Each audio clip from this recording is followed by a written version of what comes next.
So, one of the other things that the Dark Mother wanted to discuss was the fact that I've seen a lot of examples where women who are now going to lead step into the masculine energy. And I actually had someone make a few comments about this. They discussed the Apache Nation and how it was a matriarchal society and yet they were very cruel.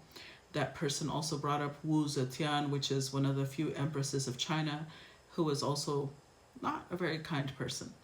Um, I want to address that because I think a lot of people misinterpret that. They think that when I'm talking about matriarchal leadership, that I'm referring to people like that. And no, I'm not. Because all those women did, first of all, I don't know much about the Apache Nation. I can't really speak up for it. And I know very little about Wu Zetian. But let's say that they are exactly how history painted them. All that these women did is take patriarchal norms and toxic masculine behavior and then display it themselves. So that's not what we're going for. We're not going for a matriarchal lineage that is exactly what we're walking away from in the patriarchal toxic masculinity. Because here's the thing.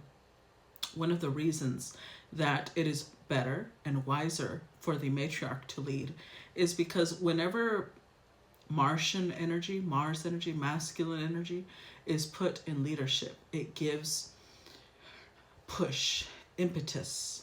However, when a male or let's just put a testosterone heavy person is the one meeting that Martian energy, it just amplifies their nature that wants to dominate. It amplifies the nature that wants to possess, that wants to be in control.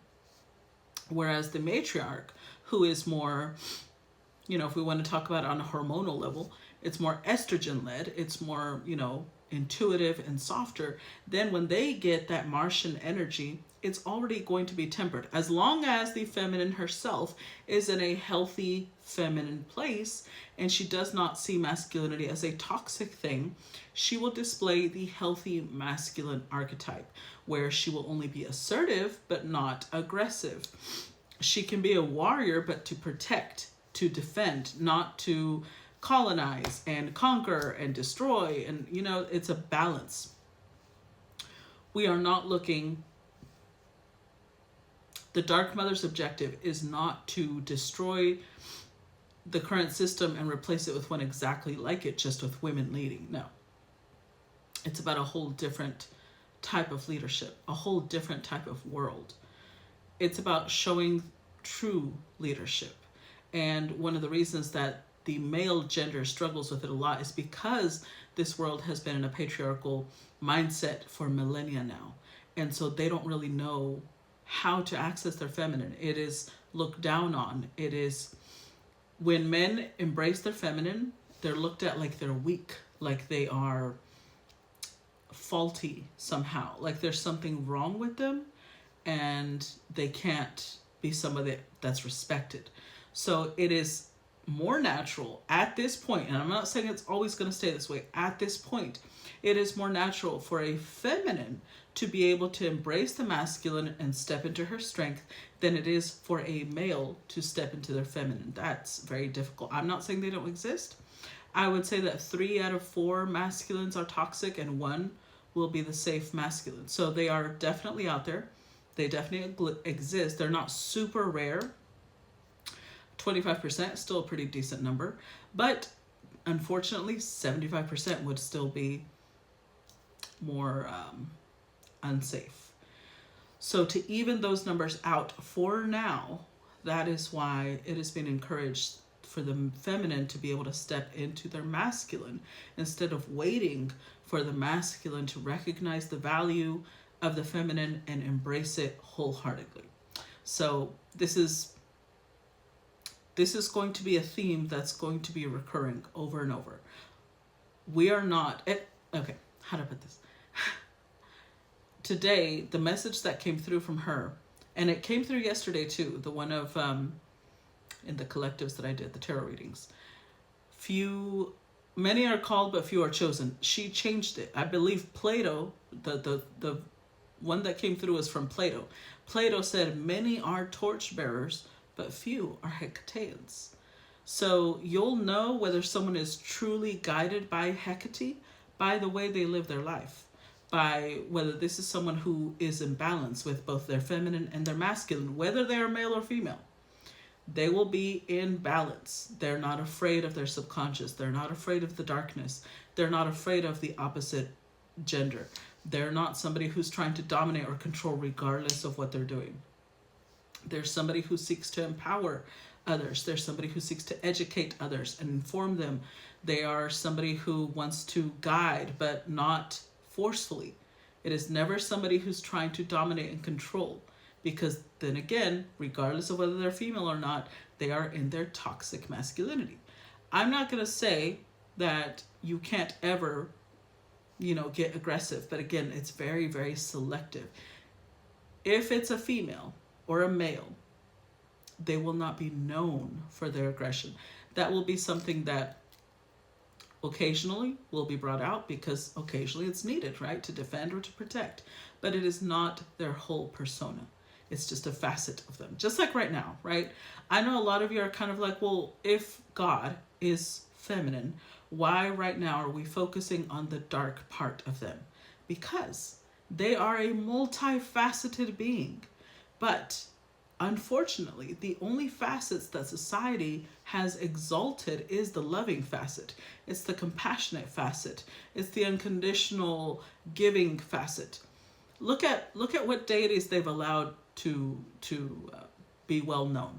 Isis. What is it Isis did? And I'm not trying to hate on Isis. She is a powerful goddess.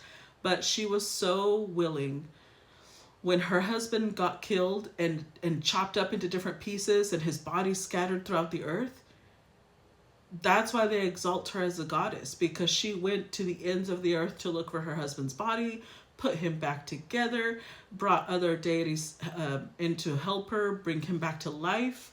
She got impregnated by him after he was basically a zombie. And then she put him in the underworld as the king, removing Anubis as the king of the underworld. So of course they love that. They love that service me energy. Aphrodite is also another one that has been allowed to exist. Why? Because she represents pleasure. Somebody who wants to live off of pleasure. They're like, hell yeah, we're going to let that one survive. So all these facets are still the great mother. But those facets of her are already well known. She wants you to know the pieces of her that have been hidden. So think of it like this. Think of it like somebody who comes out as gay to their people, right? A lot of people are like, oh my God, now that's your whole personality. No, what happens is this person has had to hide that for a long time. So when they just come out, you already know all the other facets of them. They want you to get to know this side of them that you have not previously acknowledged. So that's why we're focusing a little bit more right now on her darkness. Eventually, it will all come together because all of the facets of femininity are her, all of them. But the ones you have shunned, or society, the ones society has shunned, the pieces of her that society has pushed away and said, this is scary, this is disturbing, this is all of the things that they label like that they've demonized and they have subjugated and made, into this forbidden, dangerous thing. That's the part that she wants you to get to know now. Because all the other parts of her you've already seen. The unconditional love, Mary, Mother of Jesus, the sacrifice, the willing to be humiliated and ridiculed, all of those pieces of her, you've already seen those. She wants to introduce you to the piece of her that is the most powerful of all of those.